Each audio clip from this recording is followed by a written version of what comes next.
Disney World is on lockdown today after a wild Mickey was able to escape its enclosure inside the amusement park. Hear what Disney workers are doing to keep parkgoers safe and recapture the rampaging beast. And later, there's a new Rubik's Cube world record holder today. We'll sit down with the man who was somehow able to eat the whole thing in just 5 seconds. From the Onion and Onion Public Radio, I'm Leslie Price, and this is The Topical. There's only one way to keep yourself properly informed, and that's by getting all your news from exactly one source that also just so happens to be me. Back with more right after this. Mommy,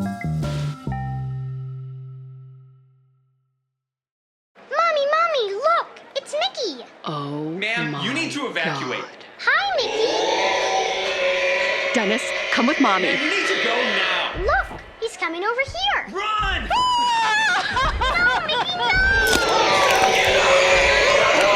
Those are the sounds coming out of a grim scene in Orlando this weekend where a wild Mickey escaped his enclosure at Disney World and has since been going on a bloodthirsty rampage throughout the park. OPR's Rebecca Neal has been following this situation closely and joins us now from Orlando. Thanks for being here, Rebecca. Of course, Leslie. So tell me, how exactly did this thing manage to escape? Well, early Sunday morning, just as the Mickey's keepers were about to feed him a live goat for breakfast, Disney World suffered a temporary power outage which deactivated the electric fence surrounding his enclosure. His trainers weren't initially worried as the mouse appeared to be asleep, but we now know that was not the case. When the trainers weren't looking, Mickey suddenly scaled the fence out of his pit, mauled them all to death, and took off running. Oh God, that's terrifying. And what's the scene like now at the park? Exactly how much damage has been done? After completely decimating the animal kingdom, the Mickey began tearing through Adventureland, where he gnawed the face off of a 63-year-old retired insurance broker from Ohio inside Tarzan's treehouse. Oh no. Sources who saw him shortly after reported his white gloves were completely drenched in blood,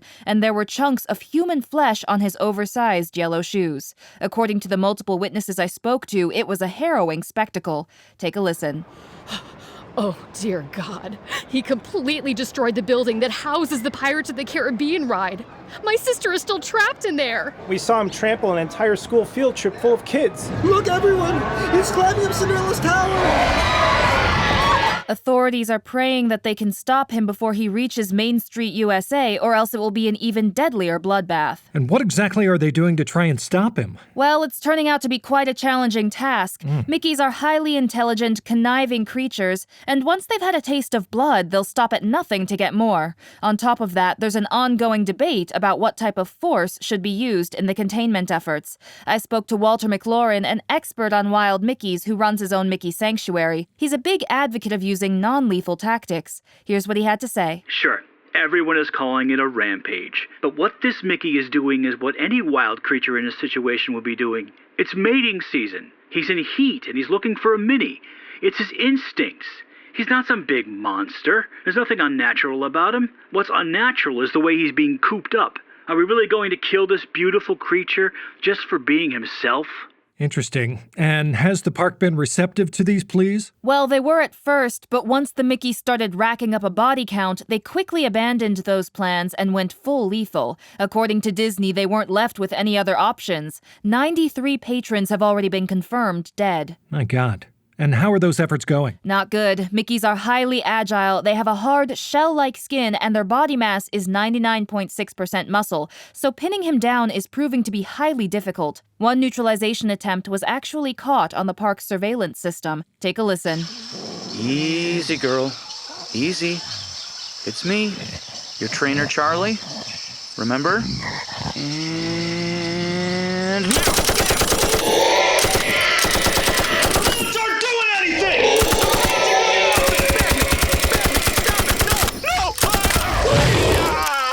Jesus. Well, at this point, shouldn't they just bomb the damn park? Just light up the place and put an end to it? Local authorities were willing to do just that and were in the middle of putting plans in place. That is until just moments ago when the Mickey was spotted breaking free from the confines of the amusement park. It is now roaming freely through the streets of Orlando. Oh no. Residents are being warned to keep all children and pets inside their home until further notice, and that if you see the Mickey on your property or out in the streets, do not approach it. Wow.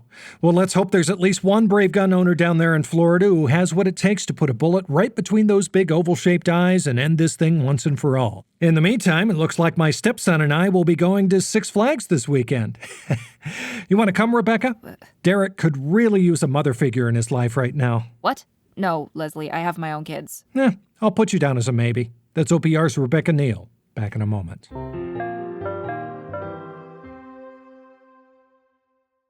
It's a long-standing stigma that may now have some data to back it up. A new report released by the American Veterinary Medical Association found that pit bull owners are 10 times more likely to bite pedestrians than owners of other dog breeds. We're joined in the studio now by OPR correspondent Alan Potts, who's going to fill us in on these disturbing findings. Thanks for joining us, Alan. Pleasure to be here, Leslie. So we all know pit bull owners have a reputation for being ornery, but it seems like this is the first time this perception has actually been backed up by statistics, no? You're exactly right, Leslie. This study uses key data points to profile pit bull owners as highly aggressive and territorial. And how did these researchers come to this conclusion, that their violent disposition and unpredictable temperament isn't just a myth? Well, I spoke to Kasia Lucas, the head researcher on the study, and here's what she had to say about the process. We conducted a retrospective survey of biting attacks by dog owners in the last 7 years, and a meta-analysis of our results indicated that a vast majority of them, nearly 70%, were committed by those who had pit bulls. In fact, pit bull owners are nearly 10 times more likely to bite pedestrians than Rottweiler or German Shepherd owners. Wow, and just how harmful can these bites get? Quite harmful, Leslie. Pit bull owners can cause significant tissue damage during a biting attack thanks to their powerful jaw strength. Ooh. And on top of that, they instinctively know to bite vulnerable anatomic locations such as the neck or groin.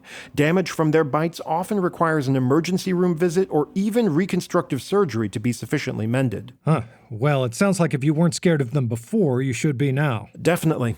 I actually got to speak to a few people who were concerned by these new findings. Here's what they had to say about their worries. We just had a pit bull owner move in next door, and it's scary. They're constantly clawing at their fence and barking.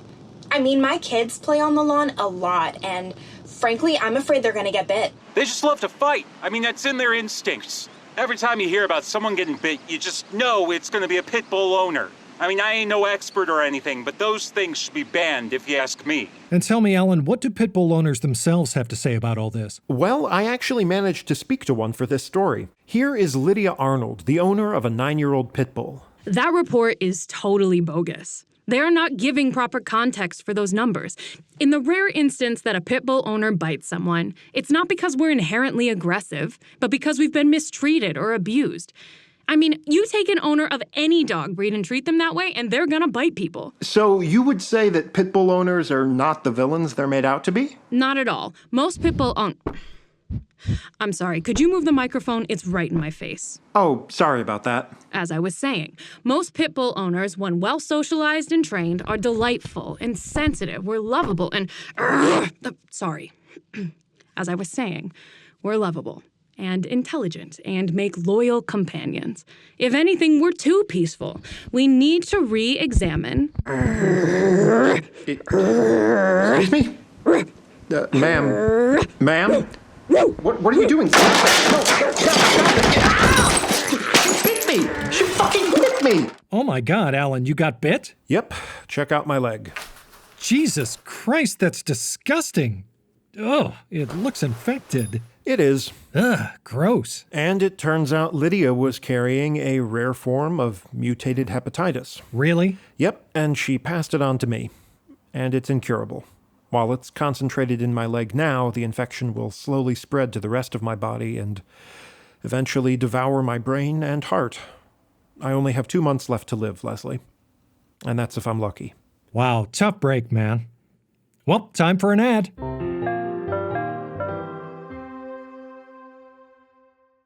When will there be a vaccine? That's been the question on everyone's mind since the start of the coronavirus pandemic, and today we may finally have a clearer picture of the timeline. Yesterday, President Trump vowed to definitely have something to stick in your arm soon, and has ordered the rollout of some kind of sharp, pointy medicine thing that will poke you by the end of October at the latest. Here's CDC Deputy Director Ann Schuchat on the White House's promise.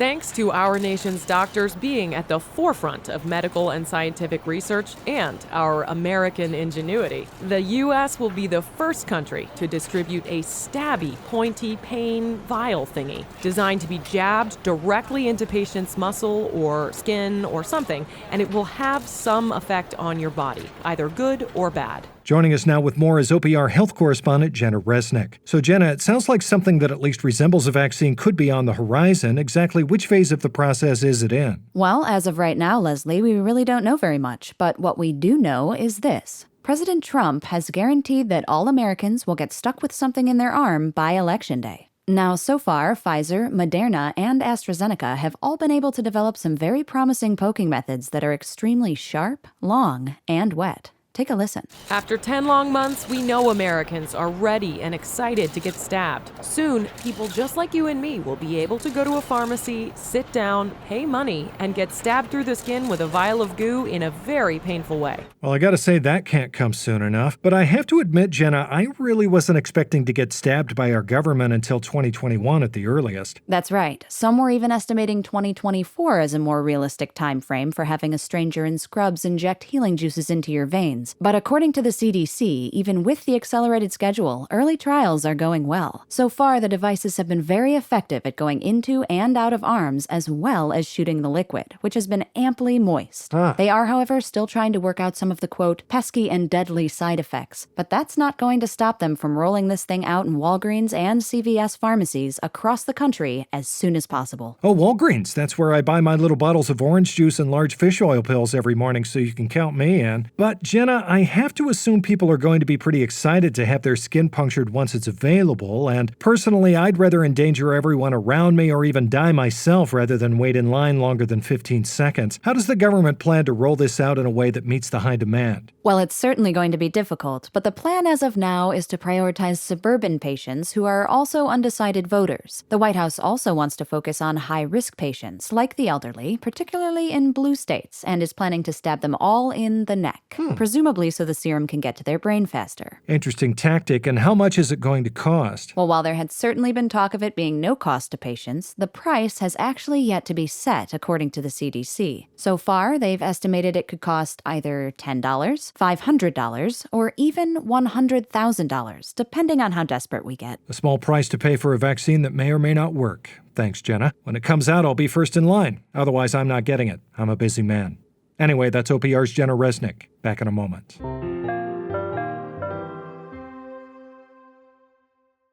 You know, even with a vaccine, I'm still not sure if I'll ever feel quite comfortable enough to go back to a restaurant again and hide in the big garbage can in the kitchen so that when the waitstaff clears off the food left behind on people's plates, it lands right into my open mouth, allowing me to eat a free meal with the people working at the restaurant being none the wiser. But who knows? Maybe one day we'll be able to get back to some sense of normalcy. Anyway, here's what else you need to know today. The far-right conspiracy theory dubbed QAnon has gained an alarming amount of traction in the lead-up to this year's presidential election, and today we may have more of an understanding as to why. A new psychological study published this morning has found that the appeal of QAnon can be attributed largely to it being 100% true. Top psychiatric researchers have concluded that when a certain type of person is presented with theories that our government is secretly run by a cabal of Satan-worshipping pedophiles, they will have a tendency to believe these claims due to the fact that they're totally real and absolutely can be backed up with hard, undeniable evidence if you just read between the lines. Interesting. I may have to dive into my Facebook feed and do a little research on this for myself.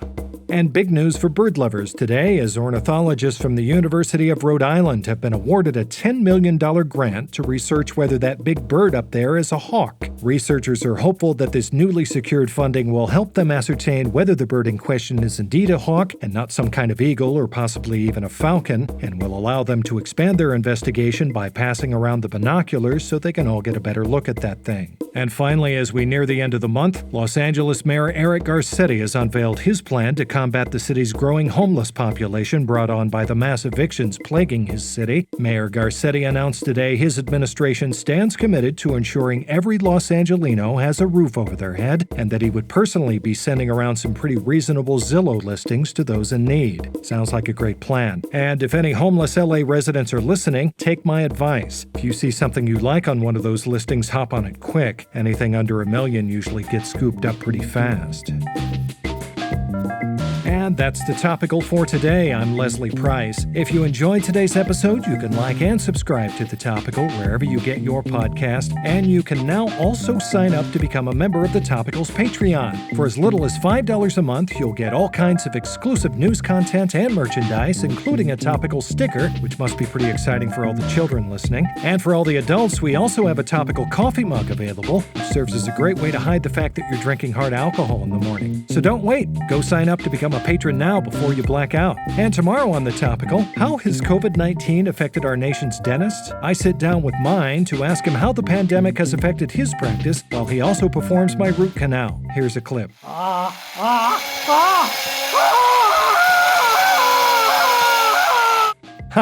boy, I'm still a little numb. All that and more tomorrow on The Topical.